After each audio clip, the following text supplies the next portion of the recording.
لوگوں کے پاس ہر قسم کے وسائل ہوتے ہیں، مگر روحانی طور پر وہ بہت کمی محسوس کرتے ہیں۔ ایسا کیوں ہوتا ہے؟ سوال دراصل یہ ہے کہ جب ہر چیز حاصل ہو جائے، ہر ارادہ پورا ہو جائے، ہر خواہش پوری ہو جائے اور دنیاوی کمی بھی نہ رہے، تو اس کے باوجود انسان کیوں ڈسٹربڈ ہے، پریشان ہے، یا یوں کہہ لو کہ اسپریچول وائلڈرنس کیوں ہے، روحانی طور پر خلا کیوں پیدا ہو جاتا ہے؟ آپ کے لیے مختصر جواب تو یہ ہے کہ ہر انسان ہر دوسرے انسان کے لیے ہمیشہ دعا کرے۔ ایک جیسے آنسو ہیں سب کی آنکھوں میں، ہر انسان کا ہر انسان سے رشتہ ہے۔ اللہ تعالیٰ نے انسان کو بڑا پابند کر رکھا ہے۔ پیدائش کا ایک مقررہ وقت ہے اور موت کا وقت بھی مقرر ہے۔ خوشی اسی انسان کا مقدر اور غم بھی اسی انسان کا مقدر ہے۔ انسان سمجھتا ہے کہ بڑا محفوظ بیٹھا ہوا ہے، صحت کے لحاظ سے، پیسے کے لحاظ سے، خواہش کے لحاظ سے، اور وہ تمام دنیا سے بالکل الگ تھلگ محفوظ ہے۔ اب اس آدمی کو تو محفوظ رہنا چاہیے، مگر خدا نخواستہ خبر آ جائے کہ اس کا کوئی اور دوست کسی اور جگہ ہمیشہ کے لیے غیر محفوظ ہو گیا ہے، انا للہ و انا الیہ راجعون ہو گیا ہے۔ اب غم جو ہے وہ اس کے دروازے توڑ کے آ گیا۔ وہ جو محفوظ انسان تھا اس کا دروازہ کس نے توڑ دیا؟ کسی اور غیر محفوظ دوست نے۔ اس طرح غم اس کے گھر آ گیا اور پریشانی آ گئی۔ تو مطلب یہ ہے ایسی حالت سے بچنے کے لیے یا تو انسان سب سے غیر متعلق ہو جائے، مگر ایسا ہو نہیں سکتا۔ پھر تو غم ایک رہ جائے گا اور وہ ہوگا اپنی موت کا۔ اصل میں اپنا غم جو ہے یہ اپنا غم نہیں ہوتا، بلکہ اپنا صدمہ جو ہے کسی اور کا حادثہ ہوتا ہے۔ تو اہم بات، امپورٹنٹ بات یہ ہے، لہٰذا اپنا تو حادثہ کوئی نہیں ہے، کیونکہ جب تک ہم ہیں موت نہیں آ سکتی، اور جب موت آ گئی ہم نہیں ہوں گے۔ پھر صدمہ کس بات کا؟ صدمہ تو اس بات کا ہوتا ہے کہ ہم رہ گئے اور وہ چلے گئے، تو جانے والا غم دے جاتا ہے اور جانے والے آپ کے علاوہ ہوتے ہیں۔ اس لیے انسان جو ہے کبھی محفوظ نہیں ہو سکتا، یہ پکی بات ہے۔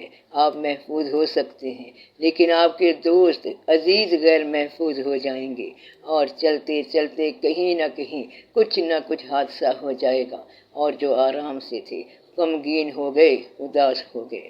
اگر آپ کی صحت قائم رہے تو یہ قائم رہنے کے باوجود غم آ گیا۔ ہر انسان چلتا چلتا جوان ہوتا گیا، جوان ہوتا گیا، مگر اس نے نوٹ نہیں کیا کہ ماں باپ بوڑھے ہو رہے ہیں، اور وہ اللہ سب کا مالک ہے۔ آخر ماں باپ کو رخصت ہونا پڑ گیا، اب وہ سایہ اس کے سر سے اٹھ گیا، ماں باپ کا صدمہ اس کو دیکھنا پڑ گیا، اور یوں اندر سے انسان کھوکھلا ہو گیا۔ تو یہ جو ہم کہتے ہیں کہ ہر شے محفوظ ہو گئی ہے، یہ ایسے نہیں ہے، بلکہ زندگی open to all hazards of life, آپ زندگی کے تمام خطرات کے روبرو آ گئے، اور خطرات کے روبرو آنا پھر ایک حادثہ ہے، ایک الگ حادثہ ہے۔ کہتے ہیں he who lives many lives dies many deaths، یعنی جو شخص بہت سی زندگیاں گزار رہا ہے وہ بہت سی اموات سے دوچار ہوگا۔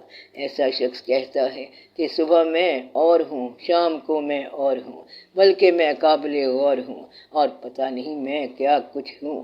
وہ آدمی جتنی زندگیاں گزارے گا اتنی ہی اموات سے گزرے گا۔ تو ایک دن میں 10 زندگیاں گزارنے والا ایک دن میں 10 مرتبہ مرے گا۔ زندگی کو پھیلائیں گے تو غم بھی پھیلتا جائے گا۔ آپ زندگی کو جتنا حاصل کرتے جائیں گے اتنی ہی جواب دہی بڑھتی جائے گی۔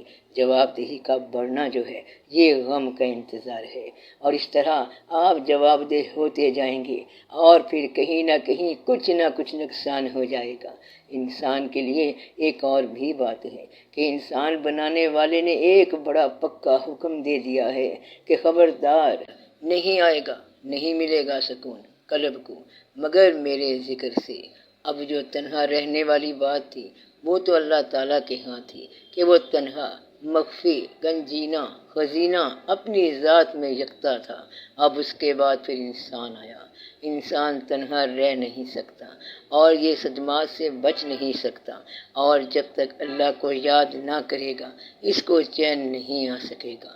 تو دولت جو ہے یہ چین نہیں دیتی، دولت کا تماشا عجیب ہے، خرچ کرو تو اس کی افادیت ہے، اگر خرچ نہ کرو تو اس کی افادیت ختم ہو جاتی ہے، پھر دولت پڑی ہوتی ہے بینک میں، صرف نام تمہارا ہوتا ہے اور تو کوئی بات نہیں۔ تو جو چیز افادیت نہیں دے سکتی وہ پھر تمہارے کس کام کی؟ اس طرح وہ بھی پریشان ہو گیا اور تم بھی پریشان ہو گئے۔ اگر گاڑی چل رہی ہے تب تک تو تمہاری ہے، اور گاڑی بند ہو جائے، شام کا وقت ہو، تیل ہی بند ہو گیا تو اب گاڑی تمہاری بیکار ہو گئی۔ تو اس لیے زیادہ حاصل کرنے والا انسان زیادہ محرومیوں کا شکار ہوتا ہے۔ دولت میں جتنا بڑھتا ہے اتنا ہی دولت کی ہوس بڑھتی ہے۔ ایسا بندہ بھی میں نے دیکھا ہے جو کہتا ہے کہ اللہ کا دیا سب کچھ ہے، آج تو میں دکان بند کرنے لگا ہوں۔ کیوں بند کرنے لگے ہوں؟ کہتا ہے 10 روپے مل گئے، میری شام گزر جائے گی، یہ کافی ہے۔ تو انہوں نے دکان اپنی بڑھا دی، اور دوسرا روتا ہے کہ آج جو ہے اچھا بھلا نفع ہو سکتا تھا مگر نفع نہیں ہوا، 1500-2000 روپے کا لاس ہو گیا، نقصان ہو گیا۔ کیسا نقصان؟ نفع نہ ملنا نقصان ہے، لاس ہے۔ تو وہ پریشان ہو گیا۔ اس صورتحال سے بچنے کا نسخہ میں آپ کو بتاتا ہوں۔ آپ کسی ایک انسان کے ساتھ وابستگی اور محبت پیدا کر لو، پھر موت کا ڈر اور پریشانی کا ڈر ختم ہو جائے گا۔ زندگی کے ساتھ وابستگی دراصل زندہ کے ساتھ وابستگی ہے، بلکہ میں آپ کو یہ کہوں گا کہ خدا کے ساتھ وابستگی جو ہے، جو خدا کی دی ہوئی زندگی کے ساتھ وابستگی ہے، اور زندگی سے وابستگی کسی زندہ کے ساتھ وابستگی ہے۔ جب تک آپ وابستہ ہیں آپ خوف سے مبرہ ہیں، یہ پکی بات یاد رکھنا۔ جب تک آپ وابستہ ہیں آپ خوف سے آزاد ہیں۔ خوف اس وقت آئے گا جب تم اپنی ذات میں آؤ گے۔ اگر آپ کسی اور کی ذات میں گم ہیں تو موت آتی رہے جاتی رہے، آپ کو پرواہ نہیں ہوگی۔ ایسا شخص پوچھتا ہے کہ آپ کا نام کیا ہے؟ تو وہ کہتا ہے کہ میرا نام تو اسرائیل ہے، اور تیرا کیا نام ہے؟ کہتا ہے میرا نام محبوب ہے۔ اس شخص کو موت کی کوئی پرواہ نہیں، کیونکہ موت اپنے محبوب کی یاد میں جینا اور اس کی یاد میں مرنا ہے۔ پھر غم کس بات کا؟ یہاں ہیں تو بیٹوں کے ساتھ، وہاں ہوں گے تو ماں باپ کے پاس، پھر ڈر ہے کوئی ڈر نہیں۔ تو روحانی وابستگی دراصل انسان کے ساتھ وابستگی ہے۔ آپ گنتی کی 2-4 باتیں اور یہ فارمولہ یاد کر لینا کہ یہاں آنا ہے اور پھر چلے جانا ہے، اور زندگی کے اندر آپ نے کچھ کام کرنے ہیں۔ کسی انسان کا دل پریشان نہ کرنا، کسی انسان سے محبت کرنا، عقیدت رکھنا، خالق کا احترام کرنا، اور بندگی کی حد میں داخل ہو جانا۔ جب بندگی میں داخل ہو گئے تو لائف ایٹرنل ہو جائے گی، زندگی لازوال ہو جائے گی۔ پھر آپ جاگنے والوں میں داخل ہو جائیں گے، شب بیداری والوں میں سے ہوں گے۔ اٹرنل لائف پھر ایٹرنل ہو جائے گی۔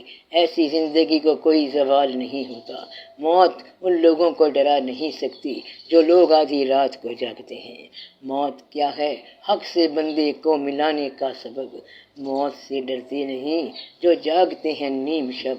تو ایک بات تو آپ یہ کریں کہ پیسے کو افادیت میں لائیں، دوستوں کا احترام کریں۔ جب تک منظر دیکھ رہے ہیں اپنی آنکھوں کا شکر ادا کریں۔ جب تک آپ اس کائنات میں ہیں اللہ کا شکر ادا کریں۔ تو پہلا کام ہے شکر ادا کرنا، پھر اپنی دوسری یادوں کی دنیا میں آپ رہیں اور اپنی یادیں آپ خود آباد کریں۔ جب آپ کے اندر پیسہ پرستی آ گئی تو پھر خوف پیدا ہوگا۔ خوف لالچ سے ہوتا ہے، لوبھ لالچ نہ ہو تو خوف نہیں ہوتا۔ آپ لوبھ کو نکال دو تو خوف نکل جائے گا۔ تو یہ جو پیسہ ہے اس کو اللہ تعالیٰ نے ایک سزا میں رکھا ہوا ہے کہ آپ یہ دیکھو کہ what ultimately you arrive at۔ آپ یہاں تک پہنچ گئے کہ اب پیسہ ہے مگر یہ جاندار نہیں ہے، بے جان چیز ہاتھ میں ہے، اور جان بنانے والے پیچھے رہ گئے۔ جاندار آپ کے ہاتھ سے نکل گئے اور بے جان پیسے تیرے پاس اکٹھے ہو گئے۔ کہتا ہے اب یہ پیسے کھاؤ مگر اس کو کھا نہیں سکتے۔ اب تمہارے کھانے کی عمر تھوڑی ہے، یہاں رہنے کی عمر تھوڑی ہے، احساس کی عمر تھوڑی ہے، بلکہ ہر شے تھوڑی ہے۔ یعنی اب انسان کی عمر زیادہ ہے، احساس کی عمر کم ہے، اور یادوں کی عمر کم ہے۔ علم کا میں نے آپ کو بتایا تھا کہ علم کیا ہے؟ یادداشت۔ اگر قوت حافظہ ختم ہو جائے تو علم ختم ہو جاتا ہے۔ اب آپ کہتے ہیں کہ وہ کیا نام تھا، وہ کیا تھا، آپ کو پتہ ہی نہیں کہ وہ کیا تھا۔ اب آپ ہر شے بھول گئے ہیں۔ تو یادداشت جو ہے یہ عارضی ہے۔ اللہ تعالیٰ کا فضل جو ہے وہ یہی ہے کہ آپ اسے یاد کرتے جاؤ۔ یاد کا زمانہ ہوتا ہے، محبت کا دور ہوتا ہے، اور احساس کے اپنے زمانے ہوتے ہیں۔ ایک وقت آئے گا کہ آپ بے حس ہو جائیں گے۔ مثلاً آج خبر پڑھی ہے کہ وہاں 25 بندے مر گئے ہیں۔ کہتا ہے ٹھیک ہے، کل 40 مر گئے تھے، بس حادثے ہی حادثے ہو رہے ہیں۔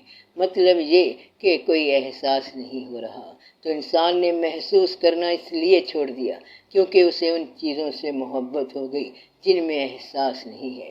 محسوس کرنا اس لیے چھوڑا ہے کہ اس کی محبت اب ان چیزوں سے ہو گئی ہے جن چیزوں میں احساس نہیں ہے، جان نہیں ہے۔ اس کا خلاصہ کیا ہے؟